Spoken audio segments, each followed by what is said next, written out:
269 centimeters in feet? First of all, we need to know the value of 1 centimeter in feet. It's always 1 centimeter equals 0.03280839895 feet.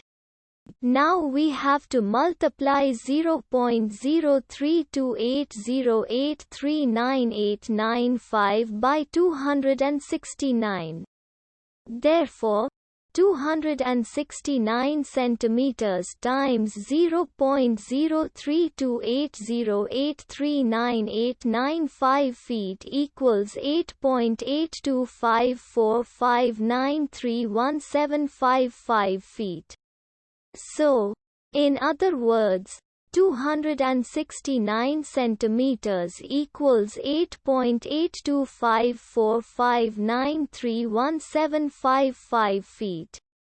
We hope you have enjoyed this video. Please like and subscribe to our channel for more videos like this.